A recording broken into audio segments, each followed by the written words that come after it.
Ya, kita beralih ke informasi selanjutnya. 2 orang narapidana asing yang kabur dari lapas Kerobokan pada 19 Juni lalu tiba di Bali Sabtu siang kemarin.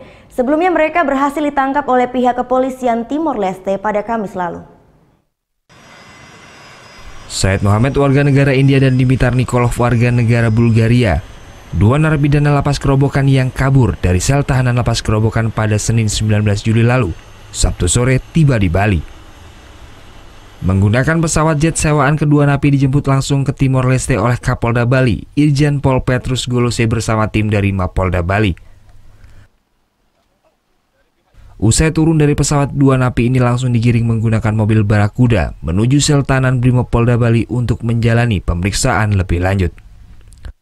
Terkait pelarian napi asing tersebut, Kapolda Bali menjelaskan polisi masih harus melakukan investigasi mendalam terhadap 2 napi ini. Kalau saya lihat dari hasil pemeriksaan yang ada ini jagoan ini, satu ahli skimmer, yang satu narkoba. Jadi kita bisa bayangkan mereka ini yang terorganisir.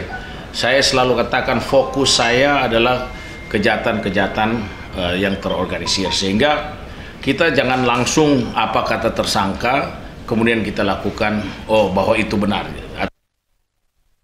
Sebelumnya pada 19 Juni lalu 4 orang napi asing di lapas Kerobokan berhasil kabur dengan cara menggali terowongan sepanjang kurang lebih 15 meter. 2 di antaranya Said Mohammed warga negara India dan Dimitar Nikolov warga negara Bulgaria berhasil ditangkap pihak kepolisian Timor Leste pada Kamis lalu. Sementara 2 lainnya yakni Sean Edward Davidson warga negara Australia dan Teh Koking warga negara Johor Malaysia hingga saat ini belum berhasil ditangkap.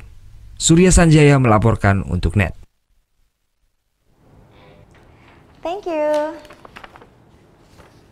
Udah selesai nonton beritanya? Jangan pergi dulu dong. Subscribe dulu dan nonton tayangan lainnya di sini. Subscribe, nonton lagi. Subscribe, nonton lagi.